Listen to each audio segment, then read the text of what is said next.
Wewe kama ni mfanyabiashara, haya ni mambo ya kuzingatia wakati unafanya biashara karibu na mpinzani wako, na maanisha biashara zinazofanana. Inawezekana maduka ya simu yamefuatana, maduka ya nguo, magenge na kadhalika. Jambo la kwanza, hakikisha unajenga brand yako, watu wakujue wewe. Usitumie jina la mwenzako, kwa sababu kuna leo na kesho utahama hapo au mwenzako atahama. Sawa? Kwa hiyo hakikisha unajenga brand yako, watu wakujue wewe.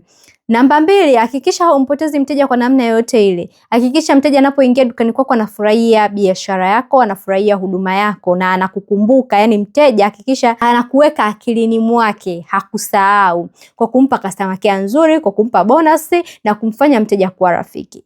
Namba 3, hakikisha haugombani na mpinzani wako hata iweje. Hata ugomvi ukitokea, hakikisha haujihusishi kwenye ule ugomvi moja kwa moja. Upotezee na utumie ule ugomvi kufocus kwenye biashara yako, kuijua biashara yako vizuri na kuwasiliana na wateja wako. Amishia ile nguvu kufocus kwenye kujijenga we mwenyewe kibiashara. Mpinzani wako atatumia ule ugomvi kama fimbo ya kukuchapia na utadrop kibiashara.